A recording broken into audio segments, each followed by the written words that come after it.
ngo ikaze wakoze subscribe nawe utarakora subscribe ikintu cyo gihe gukora subscribe amakuru meza imyidagaduro y'imikino n'agiye atandukanye kujya kugeraho gatanu kuri gatanu.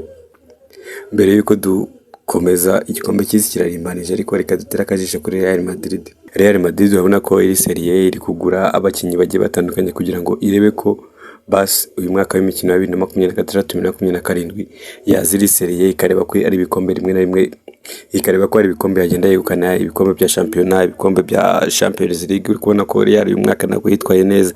Real uyu mwaka yagaragaje ko iri hasi cyane, ariko uyu mwaka tugiye kujyamo irashaka kwerekana ko ari Real dusanzwe tuzi. Mbabara utekereze uramutse ubyutse ugasanga attaque ya Real Madrid iriho Kylian Mbappé, iriho Vinicius, iriho Michael Olise. Ibyo babwira ntago ari brag gusa, ntago ari story. Michael Olise mu minsi mike araba ari muri Real Madrid. Real Madrid yemeye gushyiraho miliyoni zose zishoboka kugira ngo iganire n'uyu musore. Bayern Munich iri kuvuga ati turashaka miliyoni 200, ariko Real Madrid iri kuvuga ati nta kibazo, twebwe mu uburenganzira tuganire n'uyu musore, amafaranga yose mushaka turayabaha, yaba miliyoni 200 cyangwa se miliyoni 150, ariko twebwe tukubaka ubusatirizi bwacu ku buryo anytime tuzaduhura na Barcelona tuzatikubita ibitego 3 ku busa. Nicyo kintu Florentino Perez ari gutekereza. Ari kuvuga ati twebwe turashaka kubaka ikipe ikomeye ku buryo tuzaduhura na Barcelona tukikubita ibitego 3 ku busa. Mbabare urebe ikipe ya Jose Mourinho iramutse panze uko ayifuza. Attaque arashaka umuntu bita Vinicius Junior ku ruhande rumwe, urundi ruhande agakubitaho bita Michael Olise. Michael Olise hagati agakubitaho bita Mbappé, Kylian Mbappé. Urumva iyo attaque kabisa yabicamburiya, na attaque ikaze ishaka kubita ibitego nk'ibitego 10 kabisa, ntago y'ibitego bike, ntago ari attaque uvangira kubona mu gitego kimwe, ibitego bireje ibitego 3. Urumva Michael Olise muramuzi muri Bayern Munich, muramuzi muri Crystal Palace, ni umusore kabisa uri kwerekana ko ashobora kuzana renga na Mbappé bitabaye bikabyo. Michael Olise ashobora kurenga Mbappé cyangwa kanarenga Dembele tubona mu Bufaransa. Ibintu ari gukora mu Bufaransa mu ikipe y'igihugu mu gikombe cy'isi birakabije. None reba attaque iriho Michael Olise, ikabiro Mbappé, ikabiro Vinicius. Iyo attaque ndakubwiza ukuri amakipe yabasha kuyigondera cyangwa se amakipe yabasha kuyicika biragoye. Tuve kuri attaque tujye hagati. Ibaza hagati hari Real Madrid uramutse ukubiseho umuntu bita Enzo Fernandez. Bro, Enzo Fernandez wa Chelsea ukamubangikanya n'umuntu bita Valverde, ariko Valverde ukamubangikanya Valverde urundi ruhande ukakubitaho umuntu bita David Silva. Bro, ariko se abafana bari ari ibintu muri kubyumva cyangwa se ni brag? Ntago ari brag bro, ibintu bya Real biri serie. Ibaze ya attaque y'abantu batatu: Silva, Enzo Fernandez na Valverde, cyangwa se bari kuvuga ko Valverde ashobora kugenda cyangwa Tchouaméni, hagati ya Valverde na Tchouaméni.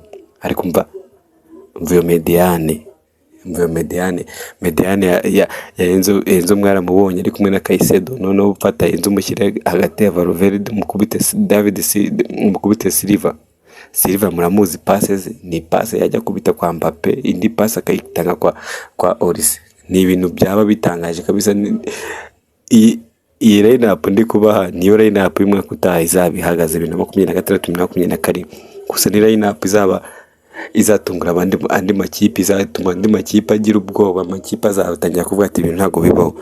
Ase tuzakina na Real, tuzaba turi gukina n'isi yose, tuzaba turi gukina n'iyi kipe, kuko ni ibintu bizaba biri ku rundi rwego.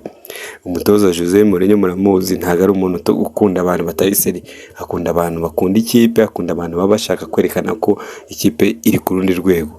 Niyo mpamvu yari gushaka abakinnyi bari seri, abakinnyi bashobora gufata ikipe bakayivana ku rundi rwego, bakayishyira ku rundi, bakayihesha Champions League, bakayihesha shampiyona. Murabibona uyu mwaka, iyi season ya 2025-2026 Real Madrid yatsinzwe 2 na Barcelona, 2 kikurikiranye. Barcelona ikubita yayisuzuguye, ba Pedri barabana bato batsinda Real Madrid nk'idahari. Ibyo bintu nibyo perezida adashaka, ndetse niyo mpamvu yatumye azana Mourinho kugira ngo ibi bintu abishyireho umucyo, avuga ati twe turashaka ikipe iri seriye, ikipe irimo abantu bakuru, ntabwo dushaka ikipe y'abana baza batazi ibyo bashaka birirwa barwana mu kibuga. Bano bana baguze mu masitotu wano ntabwo babashaka, barashaka Mediane iri seriye bro. None bibaza iyo Mediane ukongera muri mwana w'umunyaturikiya Aridagura akaza ari umusimbura cyangwa se nawe akabanzamo muri match. Aridagura akaba afite uruhande rumwe, urundi ruhande ugakubitaho David Silva, hagati ukakubitamo Enzo Fernandez, ataka ukakubitamo Mbappe akaba ahagararanye na Mbappe akaba ari hagati, ku ruhande rumwe ari we Olise, urundi ruhande ruriho Vinicius. Urumva iyo kipe kabisa ni ikipe yabifatika, ni ikipe itapfa guhangarwa n'undi wari wese. Kandi ndakubwiza ukuri, iyi line-up ndi kuguha ni line-up iri seriye. None reka tujye kuri kuba defenseur, nkubwire line-up y'aba defenseur kabisa Real Madrid ishaka gukoresha mu mwaka wa 2026-2027. Nta kipe izajya Santiago Bernabeu ngo itahe.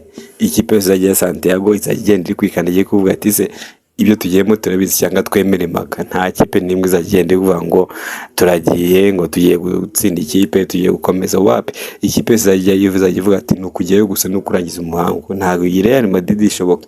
Namwe muramuzi Jose Mourinho ni umuntu uburi seriye mu bintu byose agiye maravuga ati reka ngumba urugero.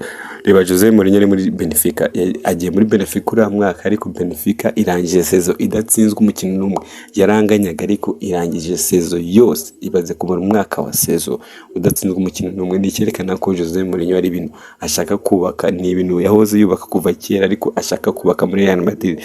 Yatangaje ati ngiye nkigera muri Real Madrid, umuntu uzakina ni umuntu wumva ashaka gukinira badge y'ikipe, ashaka gukinira ikipe, atari wa muntu ufite ibigwi ntago bikora muri football akina wa muntu wumva ashaka gukina, wa muntu wumva afite ibyo ashaka guha ikipe, wa muntu ufite iyo confidence wumva ari byo ashaka guha ikipe, atari wa muntu uvuga ngo ngewe ngo ndi Messi, ngewe ndi Cristiano, ngewe ndi Mbappe, mfite ibigwi nubatse ngomba kubanza muri match. Ntabwo mwabonye match ya Portugal yishwe nuko babanjiremo Cristiano Ronaldo. Ntabwo yaragakwiye kubanzamo agakina iminota mike cyangwa agakina half time, noneho second half bakayihurira mwana Ramos nawe akayikina attack. Wabonye ko yahinduranyije ukabona ko ari ibintu bitagenze neza.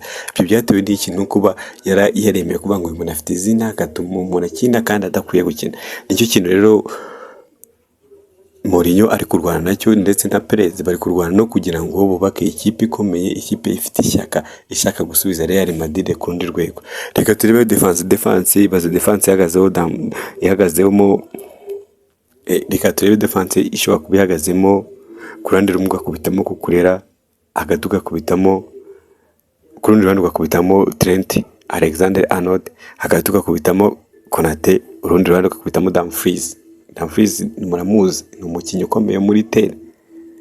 Urumva kuko iyo defense yaba ari defense ikomeye. Mu izamu ukaba ufitemo Thibaut Courtois, ni defense ishobora kuba yizeye. Thibaut Courtois yaba ari mu izamu yizeye defense yideze aba defense bavuga ati aba defense banjye imipira iri bubanane na yenda irekipera, ariko kabanzi ngo ni abantu bari seriye atari abantu babana. Ndashaka ngo nawe muri comment wandikemo ese urabona iyi Real Madrid ishaka kuzagira ikintu ikora. Nyambabaro nyandike muri comment niba uri umufana wa Barcelona nawe niba uri kuvuga ati iyi Real Madrid niba uri umufana wa Barcelona nawe niba uri kuvuga ati nubwo Real Madrid iri kubaka ibintu byayo ariko Barcelona turi on the top.